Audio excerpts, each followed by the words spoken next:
called Sheikh Alimi, the light that brought to the fore the unchallengeable empire of the Emirate, which stands till date. The first Emir of Ilorin was Abdul Salami Dan Saleh Alimi, who ruled between 1824 to 1842. He was succeeded by Shita Dan Saleh Alimi, who ruled between 1842 to 1860. Zubair Dan Abdul Salami was the third Emir, who ruled between 1860 to 1868.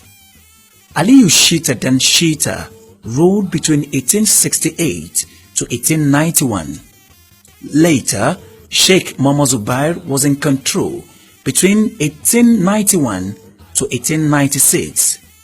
The sixth Emir of Ilorin was Sulaiman Dan Aliyu, who ruled between 1896 to 1914. Shu'aib Bawa Dan Dubair became the Emir of Ilorin between 1915 to 1919.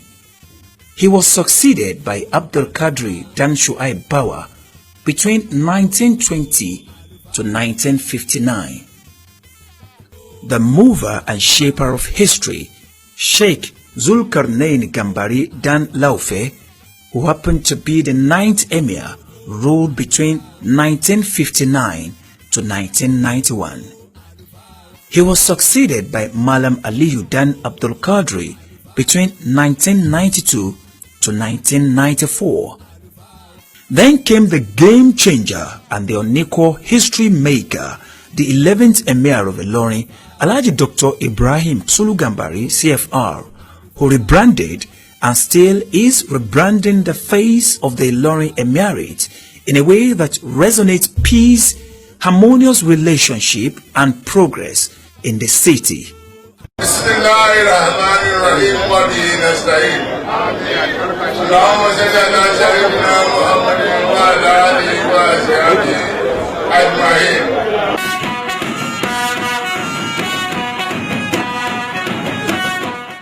As a tradition, Ilorin under Emirate is forebearer and forerunner of purely Islamic culture, which is evident in virtually all Islamic festivities such as Eid al-Kabir, Eid al-Adha, Hijrah and Maulid Nabi celebration.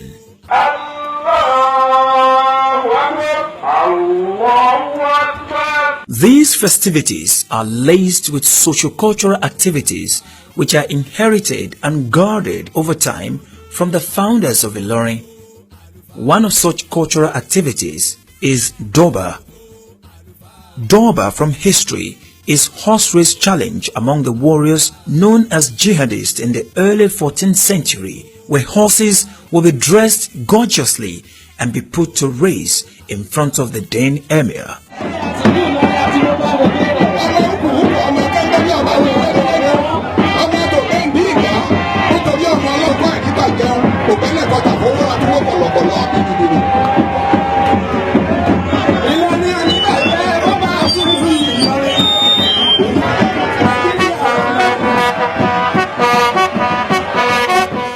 The word Durbar is derived from the British colonial system.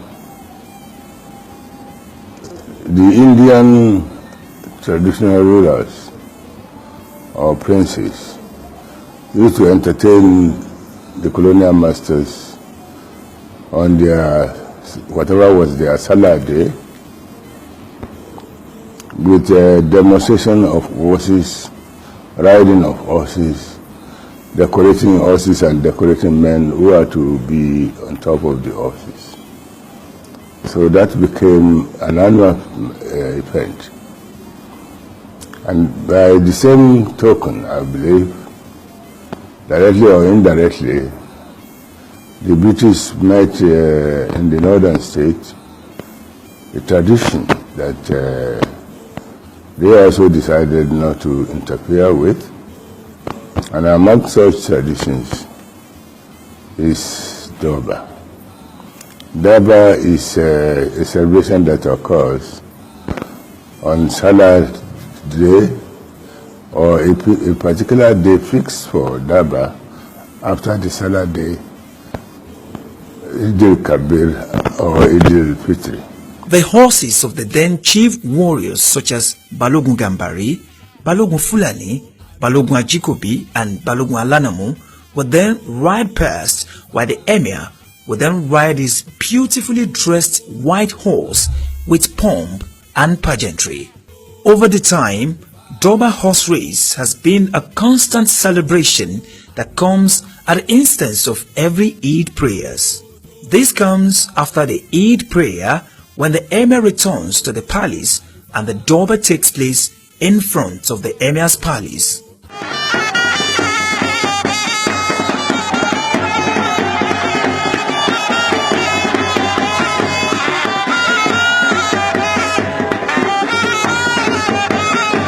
As the 11th Emir of Ilorin, who understands the values and virtues of being the custodian of cultural heritage, Alhaji Dr.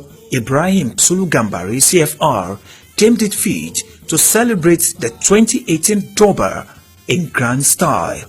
By the advice of my very able, enlightened citizens of Ilorin, they decided that they should not allow this thing to die down, and this must be revived and revived well. And I said to them, we would. Before I am a protector of customs. Now I'm only not going to protect customs, I'm going to improve on customs. So we are going to do what we call Grand Durbar. And that is what you witness here in Ilorin. This thing came from the heart of the people. It's the people's demand that brought it back. It is not because I want to be seen riding a horse. Like by the grace of God, unless you go and see, you will know what happened. It is the people of Ilorin that actually demanded a go back to Durbar that we used to know. This time around, the one we have just done is unsurpassed by anyone. I think it will go down as unprecedented in form of enlargement, in form of display, in form of dressing, in form of, in fact, everything, did everything. Those who are not even natives join us. All the Igbo citizens of Ilorin here were all out. They closed their shops and they joined us in merriment. That's what I want to see happening, and that's what actually happened. All roads lead to Ilorin, the Kwara State capital, this year, as the world map points its bearing toward the Ilorin city to celebrate the Grand Durbar, which has never been celebrated in that magnitude anywhere before. Every household in Ilorin Emirate dance to the sound of the drum as each house, street, ward, district and association turned out en masse to celebrate with the Emir of Ilorin, Mai Martaba Sarki Musulumi, Alhaji Dr. Ibrahim Sulu Gambari.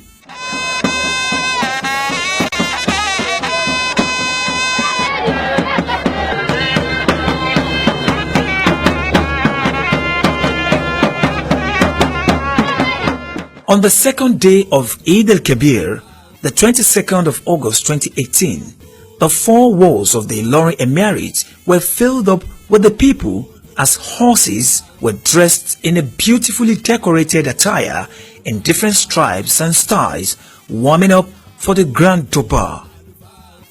Riders were drawn from different ethnic groups of the Federation, which include Hausa, Yoruba, Fulani, Nupe, Barutin, Igbo, to mention but few.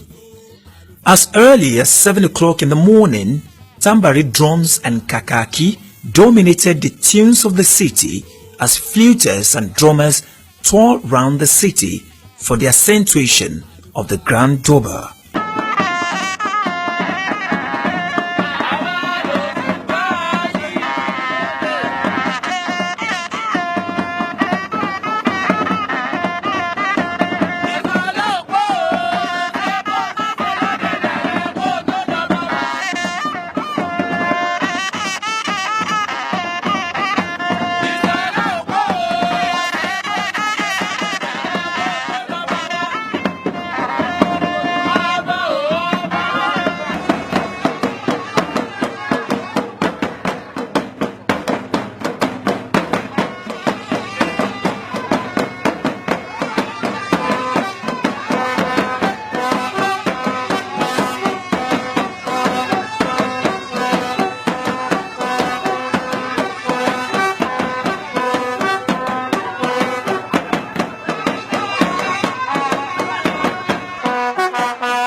The Emir of Ilorin, Alhaji Dr. Ibrahim Sulu Gambari CFR and his royal entourage paid observatory tour round the Ilorin metropolis in his royal chariot laced with beautiful horses, accompanied by tambari drummers and kakaki.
It was indeed a show of royalty as mammoth crowd ushered the Emir into the palace as the chants of Shehu, Shehu, Shehu, Wallahu ya'simuka minan nas rented air, and the Emir gave salutary response in pomp and pageantry.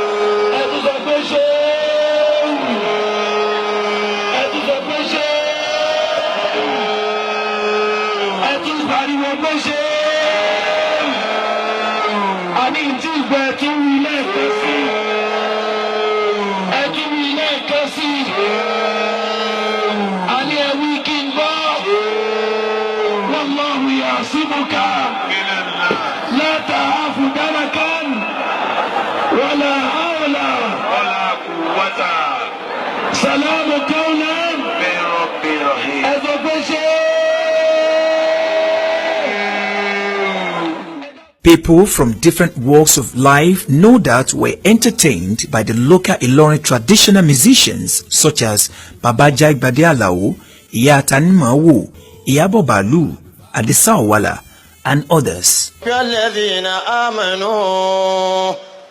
ولم يلبسوا إيمانهم بظلم أولئك لهم الأمن وهم مهتدون وقتال دركة اللولون كلهم كولا واتما دركة لاي كوبيش لكو كيري تيكيري فواتين الهدار كلهم جو بواكا وفاوا Ọlọ́run jọ̀ọ́ bá wa kí àwọn afáwá o kó fèrè jì wọ́n gbà wọ́n lọ́jọ́ ìdájọ́. Àṣehù Álímì Sọ́líhù Janta ẹ dákun ẹ jẹ́ pariwo ṣéhù. Ṣéhù ẹni bá pariwo ṣéhù ní dáadáa yóò jọba ìdílé wọn. Ó lè jọba Ìlọrin àmọ́ jọba ìdílé yín owó lọ́ba ìdílé ẹlòmíì. Láti jẹ́ tí wọ́n ti ń lówó ń dílé wọn, àlá ló fi ń lá. Bẹ́ẹ̀ bá fáwọn ẹni àná lọ́wọ́ àwọn ìwọ náà lówó ń dílé yín pariwo ṣéèkù lára fọwọ́ ọba àdúrà náà. Ṣéèkù. Ṣéèkù Zulu kárí náà ní ẹ pariwo ṣéèkù ní ṣéèkù. Bẹ́ẹ̀ gàdọ̀ sí. ẹrù jẹjẹ nígbà gbóná kílẹ̀ bàbá wa Zulu. Ṣéèkù. àwọn náà lọ́bẹ̀ ní pariwo ṣéèkù ní dáadáa. Ṣéèkù. ká fáwọn ẹni àná lọ́wọ́ wọn kò ní dí tiwọn náà lọ́wọ́. bàbá wa Zulu kọrin lẹ́yìn ni akẹ́kàkàkà lójú ọlọ́rọ̀ bọ́lọ́rọ̀ bá gbọ́ kí lẹ́ẹ̀mí mi ṣe. bàbá wa Zulu kọrin lẹ́yìn ni tọrẹtọrẹ ni bàbá ẹ máa dárúkọ ṣéèkù. ẹni kò má ẹni máa ò kọ́ ṣéèkù Zulu kọrin lẹ́yìn ni. Ṣéèkù. adúpẹ́ lọ́wọ́ ọlọ́run ọba ẹ sì jẹ́ adúpẹ́ lọ́wọ́ aṣíwájú ẹ̀dá ọba Muhammadu tọ́dá kó wa Sallallahu alaihi wasallam. ẹ sì bá ń ṣe séwù ọba Ìlọrin. Ṣéèkù. ìsọ̀lópọ̀ ayé làbówó ẹ bá wa dúpẹ́ lọ́wọ́ ọba wa àsọdún iléyá ọlọ́run ò járédé àyèdè adúpẹ́ alọ́yídì darí àsọ̀láyọ̀ tòní náà kún mọ́ ọlọ́run ò ní járíjà kankan níwájú ayé làbówó ọba lérí gbogbo wa ìsọ̀lọ́ ọmọ aláwùfẹ́ ń sáàdú ẹlẹ́wìrì ìjà arúgbó àlùbọ́sà àbíkó tí lè rí ọmọ bọ́lá kalẹ̀ àtẹ̀rí àtọ̀wọ̀ wà ní fìgbà láàrin gbogbo lọ́ba ẹ bá ń ṣe séwù ọba Ìlọrin ìsọ̀lópọ̀ lọ́jẹ̀ sí ọmọ ayé làbówó lọ́jẹ̀ sí ọmọ lọ́jẹ̀ sí ọmọ ní Ìlọrin kó tó jọba lérí gbogbo wa mo wá ní ìsọ̀lópọ̀ ọba Ọba ọba. ayé làbówó ọba Ọba ọba. láfẹ́ ń ṣáájú ẹlẹ́wìrì ìjà Ọba ọba. ọ̀hán ní ayé làbówó ọba Láòpó ọba ọba. àníkẹ́ ayé làbówó ọba Láòpó ọba ọba. ìsọ̀lópọ̀ ọba Láòpó ọba ọba. ẹ dákun ẹ̀rù ọba ní mọ́gbà Ẹ̀sìn ọba tó. ọba tí dáadé owó Ọba tó. ọba tí pàtẹ ìlẹ̀kẹ̀ Ọba tó. ẹ mọ̀ bí ayé làbówó lọ́ba tí wá ìsọ̀lá òpó Òdébé orí tọ́ba sí lọ́tẹ̀. ayé làbówó lọ́ba tí wá ìsọ̀lá òpó Òdébé orí tọ́ba sí lọ́tẹ̀. Sùlù Gàmbàrí lọ́ba tí wá ìsọ̀lá òpó. Mo ti délé ọba lè wá sáwà. Mo ti délé ọba lè wá sáwà. Àjò lè jìn kọ́ mọ́ gbàgede. Àjò lè jìn kọ́ mọ́ gbàgede. Mo ti délé ọba lè wá sáwà. Gbogbo ọmọ Kwara pátá sẹ́rí èyí dáadé àbí ọ̀dọ́dọ́ jẹ́ ọ̀dá fún gbogbo wa. Èyí ti dára, àti délé ọba mo gbàgbé àṣà wa. Ẹ jágbe lárugẹ, ẹ má gbàgbé àṣà wa. Bóyá tó lè dùn ọmọ gbàgbé lé. Àjò lè dùn ọmọ gbàgbé lé.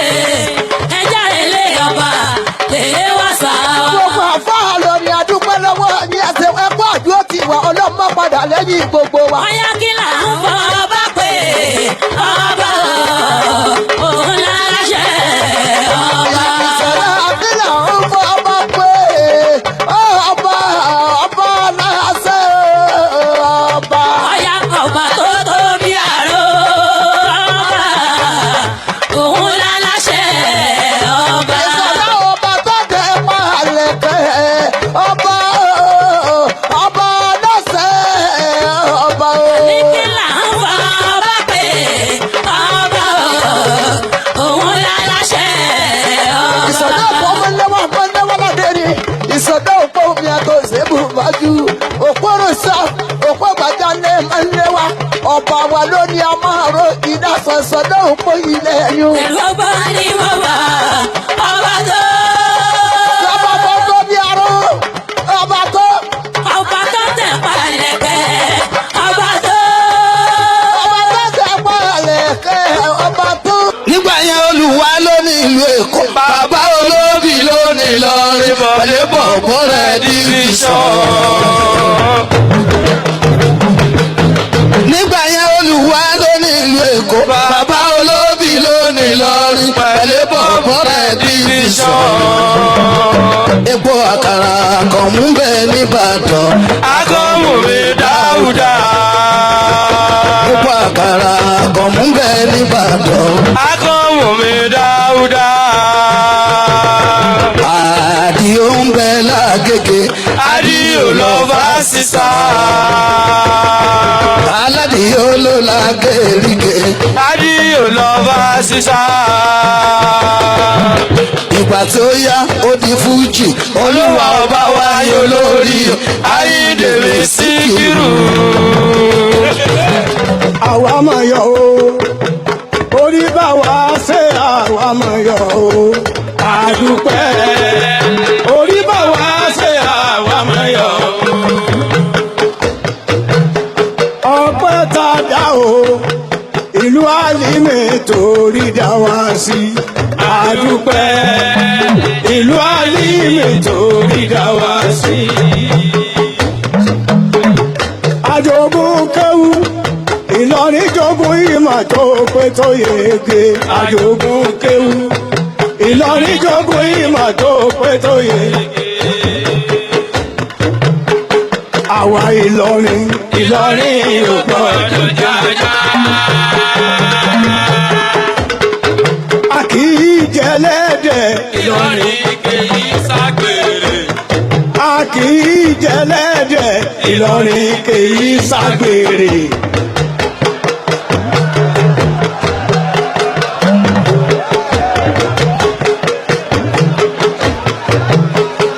Àjogún kéwú. Ìlọrin jogún ìmọ̀ tó pé tó yege. Àjogún kéwú. Ìlọrin jogún ìmọ̀ tó pé tó yege. Tábáyọ̀ sí ìlú Èkó. Tábáyọ̀ sí Ìbàdàn. Tábáyọ̀ sí ìlú Oǹdó. Tábáyọ̀ sí Ìkànnì. Níbikíbi tí a lè dé o. Àpọ́nlé Kùránì ń bẹ. Oúnjẹ Yusufu ní mùmínì, ní mùmínì, ní mùmínì. Oúnjẹ Jẹ́kọ́bù nígbàgbọ́, nígbàgbọ́, nígbàgbọ́.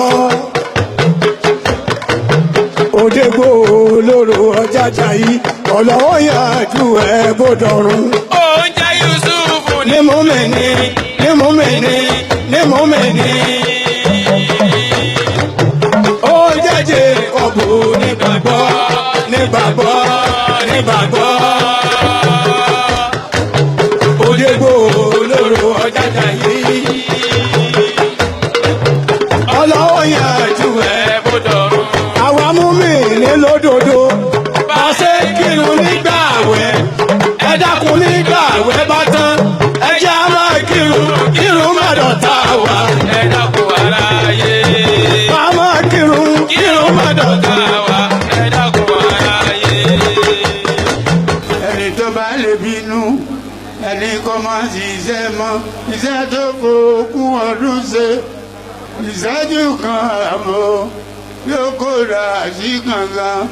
Ọlọ́run tó wà pẹ̀lú inú bíbí. Lẹ́dá ṣe bẹ́lẹ̀ bẹ́ni tí ń ṣiṣẹ́ rẹ̀.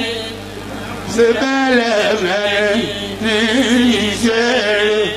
Ẹnìkan rá fọ́jú, ọba fọ́jú lówó. Ẹnìkan rá fọ́jú, ọgbà pọ̀pọ̀ ẹ̀ sọnù. Ṣe bẹ́lẹ̀ bẹ́ni tí ń ṣiṣẹ́ ṣúlú tí wọ́n tọ̀ tọ́lọ́ wọ́n tọ̀. Èrò bàjẹ́ tẹ́ bá rọ̀ṣì sọ̀lá o, kó tó di lálẹ́ gbogbo ẹ̀ ló mú lọ. Tiwa màmá láti dára lẹ́gbàdà ọba bàtẹ̀dájẹ́. A ṣe séwù lẹ́ẹ̀kan. Ìyára ló bá ń kọrin àdàbí àmàdàkẹ́ wọn. Ọlọ́run ló ṣe bẹ́ẹ̀. Àti pé nígbà bẹ̀ lọ́dọ̀ ọba lọ́rin, Sùlú ọba, ìṣòlókò ọba sọ̀lú lérò.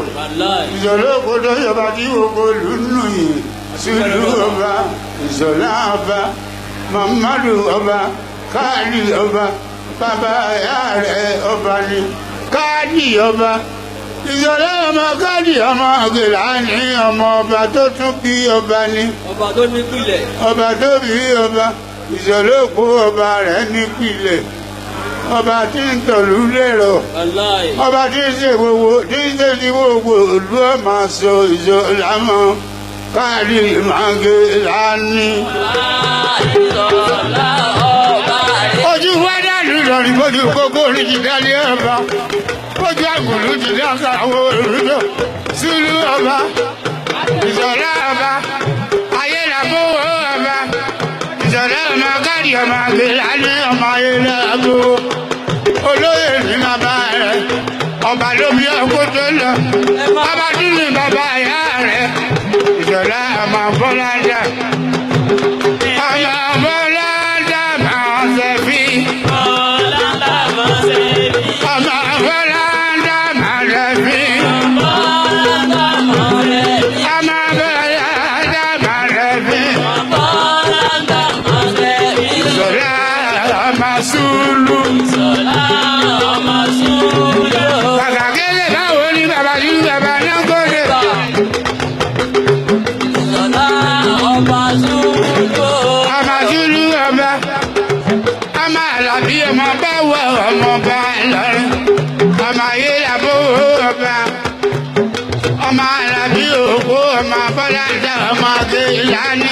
As a celebration of culture, King Dance, which is native to Ilorin, was not out of place.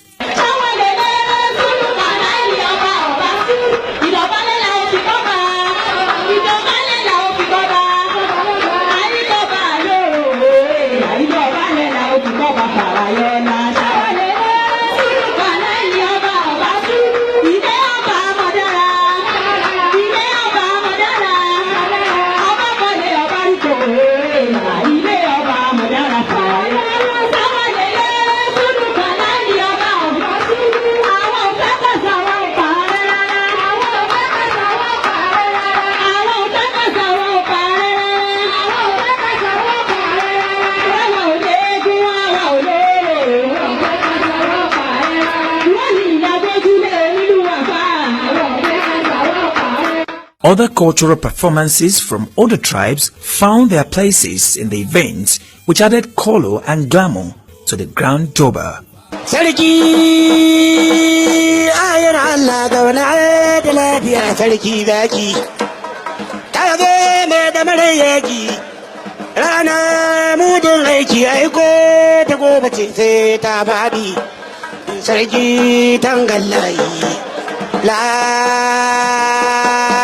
Alhaji Sule Gambari Ibrahim ya fara baki da kai ga jirgi sadidi uban Abubakar na mutun dole lafiya uban Abubakar sarkin Hausawa kira muke ina karawa babba babba ga ya mai karanta san yaro sarki tangallahi zauna da lafiya na mutun dole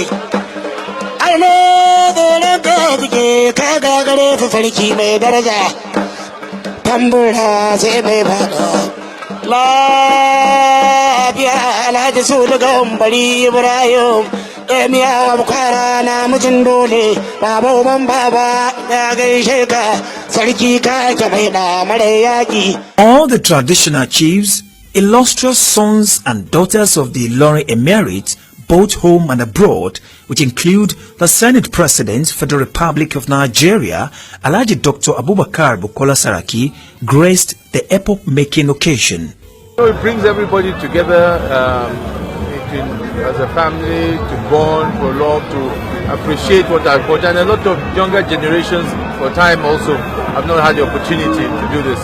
And I think it's good, and we hope we will sustain it. And our rich culture will ensure that we continue to appreciate it and nurture it. The chairman organizing committee of the Ilorin Grand Durbar, Alhaji Yahya Lapansapa, observed that success of the event was a sign of victory for the Emir. We want unity in diversity. We want to bring people together. We want to be one. We want to be a nation for a people. That is why you can see everybody, every four corners of the Ilorin Emirate are here today. All our leaders, all our traditional rulers, we are all there. old, young, men, women, everybody is here today. Emir is so happy. Emir is so happy. We thank God for all of us. We will continue to do this, inshallah, every year. By the grace of God. The Emir of Ilorin, Alhaji Dr. Ibrahim Sulu Gambari, CFR, was full of appreciation and total gratification to all that made the event a success story. The Emir, who was full of joy and satisfaction, expressed his unreserved appreciation to the unflinching support received from many individuals, organizations, associations and companies, which include Tuyil Pharmaceutical Company. I appreciate everybody that turned up to revive what is our own, and they do it joyfully. I don't see any opposition at all. In fact, it was non-political, and everybody saw it practically made unpolitical. All the people that are doing politics are here assembled, and we don't see anybody that will say, why is Mr. Party X, Party Y? But we really pick every important people. Every citizen of Iran came out. And you can see there was no slogan, there was no political singing, there was nothing. We just want to be learning people on that day, that's us all. And for this reason, I have to appreciate those who contributed their earnings, their wealth, to boost this event. I'm very grateful to all the traditional rulers who turned up, from the Balogons to Imams, to Alangwas, to Magajis, to traditional title holders like Zana Sagaya and Jarma Belgore. You know, all of them were here. Waziri of Ilorin was there in his own splendor. There are many of them. So much that we don't even want to record anybody who's not here. So for that reason, I thank everybody. The Ilorin Grand Durbar henceforth will not only resonate in the very minds of many, but also pose Ilorin as a center of attraction for tourism in the future. Hello,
Thank you.